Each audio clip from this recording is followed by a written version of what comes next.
అందరికీ నమస్కారం. అమ్మ మాట అమ్మాయి బాట ఛానల్కి స్వాగతం. కథ చెప్పుకుందామా? దేవయాని. ఇతరుల తపస్సు పాడు చేయటానికి ఇంద్రుడు చేసిన ప్రయత్నాలు కొన్ని ఫలించాయి, కొన్ని ఎదురు తిరిగాయి. శుక్రుడు ఘోరమైన తపస్సు చేస్తుంటే దాన్ని విఘ్నం చెయ్యటానికి ఇంద్రుడు తన కుమార్తె అయిన జయంతినే పంపాడు. కానీ శుక్రుడి తపస్సుకు విఘ్నం కలగలేదు. ఆయన తపస్సు పూర్తి కావటమే కాక బ్రహ్మ ఆయనకు వరాలు కూడా ఇచ్చాడు. అయితే జయంతి వచ్చిన పని కూడా వృధా కాలేదు. ఆమె శుక్రుడితో సంసారం చేసి దేవయాని అనే కూతుర్ని కన్నది. దేవదానవుల యుద్ధమప్పుడు శుక్రుడి నుంచి మృత సంజీవని విద్య నేర్చుకోవడానికి కచుడు వచ్చి తన తండ్రికి సేవలు చేసే కాలంలో దేవయాని అతన్ని గాఢంగా ప్రేమించింది.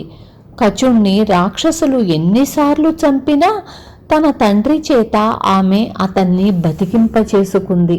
కచుడు దేవయాని ధర్మమా అంటూ అనేకసార్లు చచ్చి బ్రతకటమే కాక రాక్షసులు చేసిన చిన్న పొరపాటు వల్ల మృత సంజీవని విద్య కూడా నేర్చుకోగలిగాడు. తాను వచ్చిన పని సానుకూలం కావటానికి దేవయాని ఎంతగానో తోడ్పడినప్పటికీ కచుడు దేవయాని ప్రేమను నిరాకరించి గురుపుత్రిక చెల్లెలితో సమానం కనుక ఆమెను పెళ్లాడనన్నాడు. శుక్రుడు వృషపర్వుడు అనే దానవరాజు నగరంలో ఉంటూ ఉండేవాడు. వృషపర్వుడికి శర్మిష్ఠ అని ఒక కూతురు ఉండేది. దేవయాని ఆమెతో స్నేహంగా ఉండేది. ఒకరోజు శర్మిష్ఠ దేవయాని వారి చెలికత్తెలు కొలంలో జలకాలాడబోయి తమ బట్టలను విప్పి గట్టున పెట్టారు. వారు స్నానం చేస్తూ ఉండగా గాలి వచ్చి బట్టలన్నీ కలిసిపోయాయి.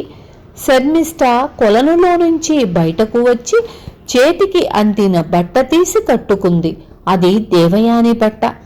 తరువాత దేవయాని స్నానం ముగించి వచ్చి, నేను బ్రాహ్మణ స్త్రీని, మా తండ్రి నీ తండ్రికి కులగురువు, నువ్వు నా బట్టలు కట్టేసుకుని నీ బట్టలు నన్ను కట్టుకోమన్నావా అని శర్మిష్ఠతో పోట్లాట వేసుకుంది.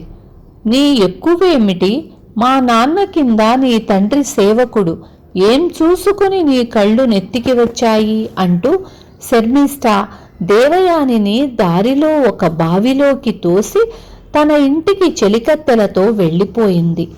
నూతిలో పడి దేవయాని ఏడుస్తూ ఉంటే అటుగా వేటకు వచ్చిన యయాతి ఆమెను తన చెయ్యి అందించి బయటకు తీశాడు.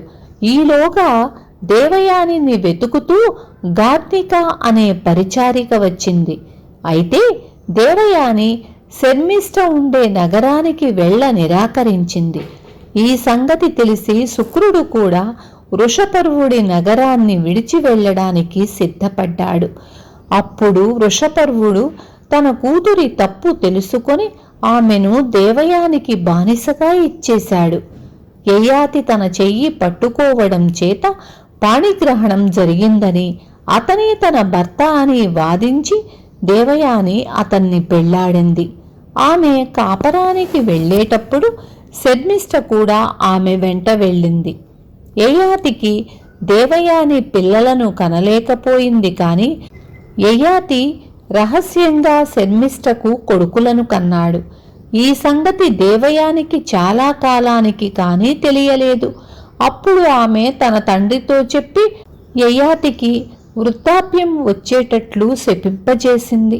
విన్నారు కదా దేవయాని గురించి. రేపు మళ్ళీ ఇంకొక మంచి కథతో మీ ముందుకు వస్తాను.